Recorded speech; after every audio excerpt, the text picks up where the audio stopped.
Hey guys, and welcome to the show Maraha. It's been a little while. I'll explain that to you now before we go any further. As the new year came in and how my running myself was going, it was really going in the wrong direction. And really, to be honest with you, I was just struggling to be able to face the camera and to talk about it, trying to work it out in my own head and figure it out and what have you. So that's basically why I've been a bit of a coward, I suppose, not facing the camera and talking about it.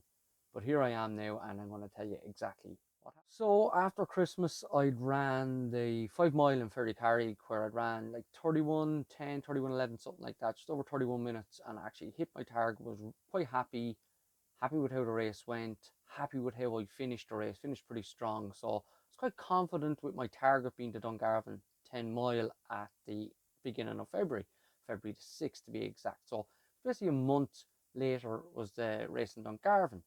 My plan then was to train away for the month to do steady runs and increase the distance because my long term target is the Limerick Marathon, which is the May Bank Holiday weekend.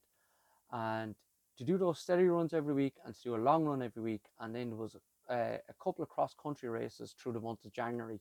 And I was going to race those and use those as training sessions as regards speed. Okay. So the first one I would have done would have been the intermediates in Leinster, which were in a place called Cow Park in County Meath, in Dunboyne in County Meath, which is infamous for being an absolute pit of muck. But luckily for us, on the day we raced there, it was fine. It was my first time ever racing in Cow Park. And other than it being a little bit undulating, basically no hills on it, technical course, all right, ran the race, was quite happy with how I ran. There was a guy ahead of me. Well, the funny thing about it is at the very start I was actually last for a second, which is was a little bit disconcerting. But saying that though, for interprovincial races, no matter how small the race is, there's still really good quality in it. But as the race progressed, I picked off a good few runners, maybe made up the best part of 10 places between the start and the last lap. And there was a guy I could see off up ahead of me in a red vest who stayed the same distance ahead of me the whole time, even though I was picking off other runners. He seemed to be running a pretty clever enough race. So my target, as I worked on my head, was just to get as close as I could to him before the end of the race. And as it transpired, I worked my way up and worked my way up. And as we started the last lap, I was neck and neck with him. And we ran up by the start finish. And I know when we got to the top, there was a left hand turn. So my plan was left hand turn, then 30 meters later, another left hand turn. My plan was to, on that turn, just before that turn, put in a spurt, get ahead of him, get to the corner first, get to the next corner first, and see if I can put a little gap in on him and see what happens. So that's what I did. Got to the corner ahead of him, little spurt in, got to the next corner ahead of him, spurt in, and then it was about 100 meters to the next corner was a right hand turn, and just as we got to that, he sailed by me. And in fairness to him, he ended up putting about 20-25 seconds into me over the last lap. But it was really good to get that kind of target to work up to this runner to catch this guy, and I did that, and then say, right now I'm going to give this guy a race. And in fairness to him, he was holding something back in the tank for the last lap. Um, the red vest, I thought from behind he was a Sports World runner, but I noticed when he'd run by Sports World people on the sides, they weren't cheering for him, so I figured, okay, he's not Sports World. And the only other club I could think of was Gorn down in Kilkenny. And when I got up beside him, he was actually turned out to be a Gorn runner. And the funny thing about it was when we finished the race, he goes, "Oh, I follow your channel. I love your videos." His name is David O'Brien, or Davy O'Brien, David O'Brien. Good few years younger than me, I'd imagine, but fair play to him. He ran a really smart race that day, and he burnt me on the last lap. But for me, I was quite happy after that race. Um, Tactically, I was good. I ran very consistent the whole way through it, so it's kind of, yeah, just going in the right direction. So then about 2 weeks later, I did a BHAA cross country race, which was 5 miles again. It was out in Tymon Park. Um, got out there just in time for the start of the race. Didn't get a great warm up now, which isn't, you know. But look, I was looking at it as a training race, so I wasn't, too worried about that. So the race started anyway, and the terrain was quite different to the previous race. The ground was again firm, really good going, bit more technical. There was a couple of really tight turns on hills, um, one or two little ditches as well, which made it a little bit more technical. So when the race started, the first mile, I was thinking, okay, this is a better first mile than the first mile in Cow Park, but it was actually the same pace that I'd ran, so I was a little bit disappointed with that. And as the miles unfolded, I was like, oh, this isn't great. Until the fourth mile, and my watch beeped, and it was like 6:50, and I was like, what's going on? The thing was, I'd been running that mile thinking, oh, this is grand, yeah, I feel great, yeah, no, but I'm not under pressure at all. That's why I wasn't under pressure, because I wasn't bloody running, I wasn't racing, I wasn't pushing it, I wasn't giving it everything I had in the tank. So when that 6:50 popped up on the watch, I got mad with myself, and I dug in and I gave it a lash for the last mile, and I got the pace right back down to where I would at the moment term acceptable. But still though, that was a really red flag for me, that things weren't quite right. And as it transpired from there into Dungarvan, um, just wasn't feeling it. Anytime I was trying to do a bit of faster running or training, it just wasn't happening for me. Um, then Dungarvan came, drove down the day before, stayed with family, drove down to the race. Quite a windy morning, but it's always windy in Dungarvan. It's right on the coast. It's one of those things you had to accept that even on a calm day in a place like Dungarvan, there's still going to be a bit of a breeze. Um, ran the race many times. I know the course inside out. Now they did change the direction of the start of the finish line this year. It's only a minor change. Didn't make much of a difference in the greater scheme of things for people trying to run times. Um, the race started around about 6:10 for the first mile, so that is okay. And then slightly slowed down for the next 2 miles. I said, oh, okay, that's not too bad. But when I got into the fourth mile, it was like a switch went, and the systems were just turned off, and I was on autopilot for the rest of the race. Now, the one thing or the one positive I take from it is the fact that I actually ran more or less the same pace for the rest of the race. I did slow down by about 20-25 seconds a mile after the first 3 miles, but I kept that pace the whole way through the race. I didn't slow down further, but still though, I was hoping to run around 63 minutes, and I ran 64:20. I was hoping to run under 63, and I ran 64:20. So it's not the end of the world, but I was going backwards. I was gradually going backwards. So that was Dungarvan out of the way. Tick the box. It is done. It's dusted. It's not the end of the world. 6:30 pace, or it was about 6:25 pace. 6:25, say something like that. If you ran that for a half marathon, which I felt on the day I could maybe ran another 3 miles at that round 6:30 pace, give me another 85, which is not the end of the world either. Right, so next up then, I kind of decided to take a little bit of a break from racing and concentrate on the training. And lo and behold, the body was just saying no, no, no. Any kind of training I tried to do, I just couldn't. Legs are just like jelly, legs are sore, tired all the time. So I don't know, just head in the sand, kind of. I don't want to know anymore.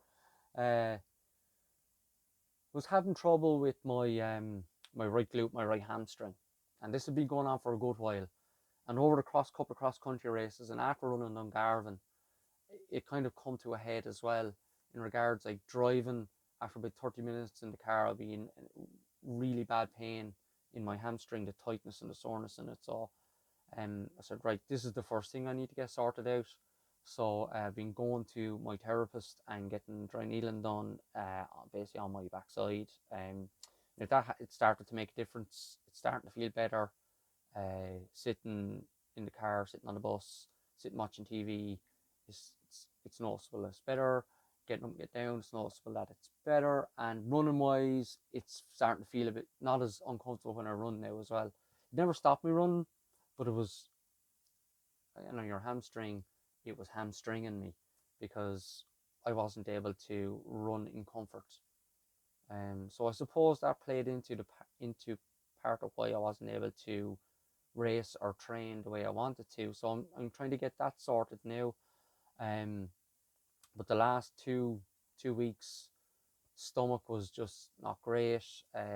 Just a couple of little issues, and I know from experience, it's just the body just saying, look, just give me a break, will you? Just take it easy, will you? So I've done that. Went out this morning. I went out, actually, it was Tuesday morning, to try and do a marathon paced run. The goal was 10 miles in the plan. That's where I'm at. And I stopped after 2 miles. I couldn't even run faster than 7 minute mile pace. So that was that. Um, didn't do much now for the last couple of days. But one thing I have done is got back in the pool more to try and give the body a break in regards running. And I've had a couple of nice swims this week and kind of got me back kind of a bit more optimistic. And I ran home from work there Friday, and I had a lovely run home from work. I felt great. So I didn't get to run yesterday, so I said, okay, I'll go out this morning and try and do the 10 miles at marathon pace. And lo and behold, hit my targets. So I didn't do 10, I did 9. I got to 6 and I could feel the legs starting to tie up. I said, okay, like, get to 8. Try to get to 8 at the pace you're hitting. And if you can do that, then you can call it a day. So I got to 8, and I tagged on an extra mile, but I was running out Clontarf, and the wind, funnily enough, was actually blowing in towards the city. Normally it's blowing out into the sea, and the last mile was into a really stiff headwind, and I still ran like 7:10, like you're being blown backwards. So I was, all in all, I was really happy. In the 8 miles previous that I ran, I probably averaged in the high 640s. Um, so quite happy with that. And I didn't have a super shoe on. I just had a regular shoe on. So that made me, yes, that was really good. Um, so my goal is Limerick Marathon at the moment. There's a couple other things floating around. I have Bohermean half marathon next weekend, which for me is one of my favorite races on the calendar. I did the original, the very first event, and I've done it a good few times since. And it's a great place to go sub 80 if you're looking to go sub 80. Course is really good, but what you find is the standards and the quality in the race is fantastic. It's like a national standard event. Um, so I've gone sub 80 there a couple of times. My best time on it, I think, is like just 79. I think 79:02, something like that. Never broken 79 on it. That's last time I ran it, 2018. Yes, 2018 was the last time I ran it, so that's 4 years ago. Um, yeah, so that's next weekend. So I'm kind of caught between two stools. Should I run it as a marathon paced effort and try and just break 90 minutes? Or should I try and aim for breaking 85 minutes, and maybe blow up in the process and have a dreadful couple of miles to run at the end? And then I'm thinking, oh, maybe go somewhere in the middle. But to be honest with you, I can't do that. I can't really, in a race, I can't really go somewhere in the middle. If it's a race, you race it. If in a situation like this where there's loads of club runners around you, have you, like, you're gonna get into it, like. So is it going to be a training run or a race? um I can do a training run in a race. That means that I don't redline it at any stage. Be interesting to see what happens next Sunday. I'm not going to make any prediction because of what's happened over the last couple of weeks. I just can't really say. So that's where we are regards my life in running. It's not all about me, but you guys too. I hope you're not in the same boat as me. I hope your running is going really well. I hope the training is paying off for you. Um, I hope you're not going through the same trials and tribulations. It's not a great place to be, but you always know that if you stick at it, don't give up on it, that things do eventually come right. You just need to figure out what's going on, um, what you're doing wrong or what you're not doing. Um, that's sometimes great to have something like Strava or your Garmin Connect to look back on previous times when you were running well, and just to look back into it and see what were you doing, you know. And sometimes you do things that suit you, that suit your circumstance. You don't push yourself outside of your box. You don't push yourself into the raids, you know, and you become a little bit complacent. And that's probably most of what's going on with me at the moment, is that I'm expecting an awful lot more than what I'm actually putting into it, you know. So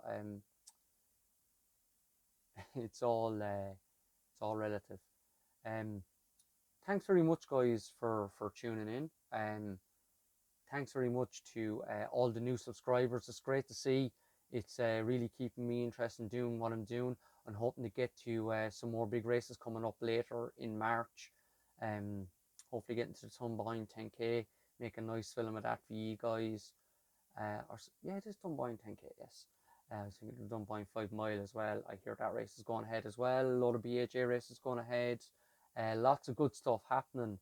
Shout out to my own clubmates down at home today who won the County Novice Road Race. I think they had first team and second team, and I'm assuming it was young Adam O'Connor. We spoke about him before. Great young man.